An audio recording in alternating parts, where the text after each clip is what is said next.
میری قسمت جگانے کو خدا کا نام کافی ہے، میری قسمت جگانے کو خدا کا نام کافی ہے، ہزاروں غم مٹانے کو خدا کا نام کافی ہے، یا میرے اللہ۔ تسکین نازل ہوتی ہے۔ حضرات گرامی، علم دین حاصل کرنے والوں کی کیا شان ہے، آئیے اس حدیث پاک سے بھی اندازہ لگائیں۔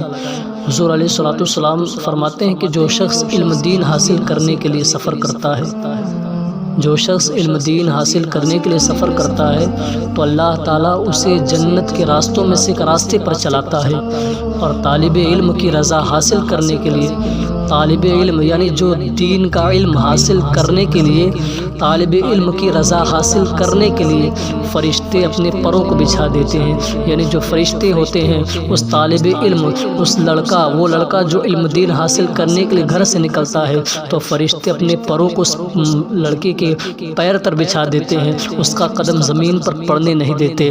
طالب علم کی رضا حاصل کرنے کے لیے فرشتے اپنے پروں کو بچھا دیتے ہیں۔ اور حضرت انس رضی اللہ تعالیٰ عنہ فرماتے ہیں کہ طلب العلم افضل عند اللہ من الصلاۃ والصیام والحج، علم حاصل کرنا اور اللہ تعالیٰ کے نزدیک نماز، روزہ اور حج سے بھی افضل ہے۔ اللہ اکبر۔ علم حاصل کرنے والوں کا کتنا بڑا مقام و مرتبہ ہے، آپ اس حدیث پاک سے بھی آپ اندازہ لگائیں کہ حضرت ابو ہریرہ رضی اللہ تعالیٰ عنہ فرماتے ہیں کہ رسول اکرم صلی اللہ علیہ وسلم نے فرمایا کہ جو شخص علم کی تلاش میں چلتا ہے، جو شخص علم کو پانے کے لیے چلتا ہے، علم کی تلاش میں چلتا ہے تو اس کی برکت سے اللہ تعالیٰ اس پر جنت کے راستے کو آسان کر دیتا ہے۔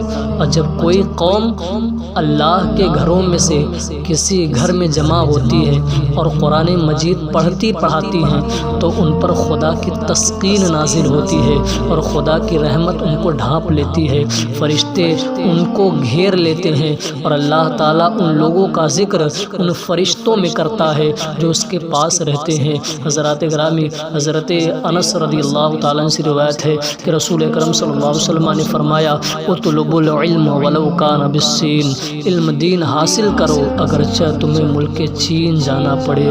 میرے عزیزوں، میرے دوستوں، احادیث کریمہ سے علم کی فضیلت اور حصول علم کتنی اہمیت و عظمت ثابت ہوتی ہے، آپ بخوبی اندازہ لگا سکتے ہیں۔ اس دور میں دور و دراز جا کر علم حاصل کرنا کوئی معمولی بات نہ تھی، کیونکہ اس زمانے میں آمد و رفت کی کوئی سہولتیں نہ تھی۔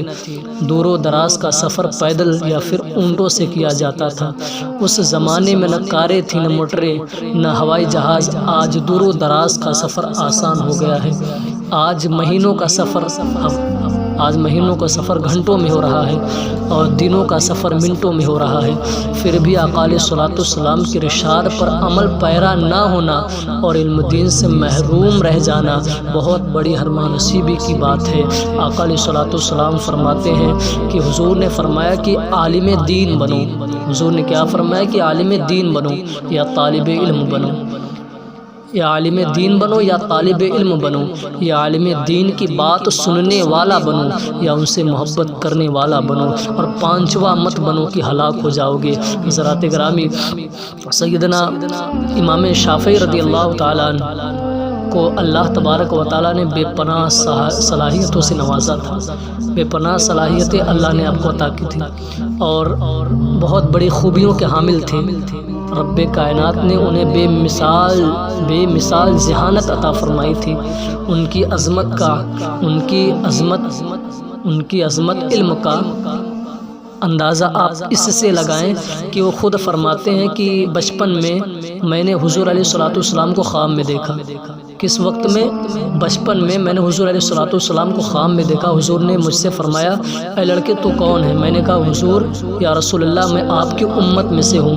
رسول کائنات صلی اللہ علیہ وسلم نے فرمایا کہ تو میرے قریب آ۔ آقا علیہ الصلوۃ والسلام فرماتے میرے قریب آ، تو امام شافعی فرماتے میں آپ کے قریب گیا، میں آقا علیہ الصلوۃ والسلام کے نزدیک گیا تو آپ نے اپنا دہن مبارک اپنا دہن مبارک سے لعاب مبارک، اپنا دہن اپنے ہاتھ مبارک سے لعاب مبارک میرے منہ میں ڈال کر فرمایا کہ اب جاؤ، خدا تعالیٰ تم پر فضل فرمائے گا۔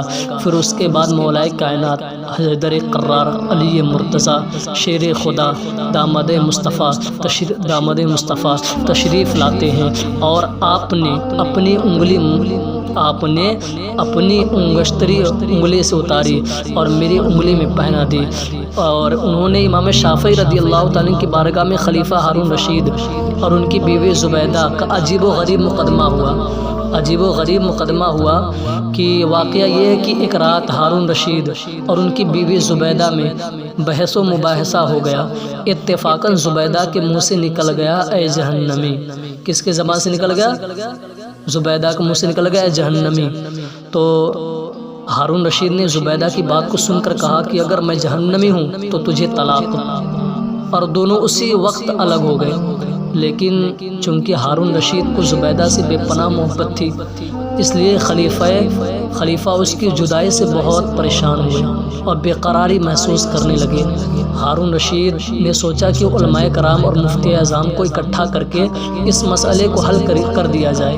علماء کرام جمع ہو گئے، کسی نے اس مسئلے کا تسلی بخش جواب نہیں دیا، کوئی اس مسئلے کا حل نہیں کر پایا، بلکہ سبھوں نے متفقہ طور پر کہا کہ اس بات کا علم خدا ہی کو ہے کہ ہارون رشید جنتی ہے یا جہنمی ہے، ہارون رشید جہنمی ہے یا جنتی ہے۔ اتنے میں ایک کم عمر کا لڑکا علماء کرام کی جماعت سے کھڑا ہوا اور کہنے لگا اگر اجازت ہو تو میں اس کا جواب دوں۔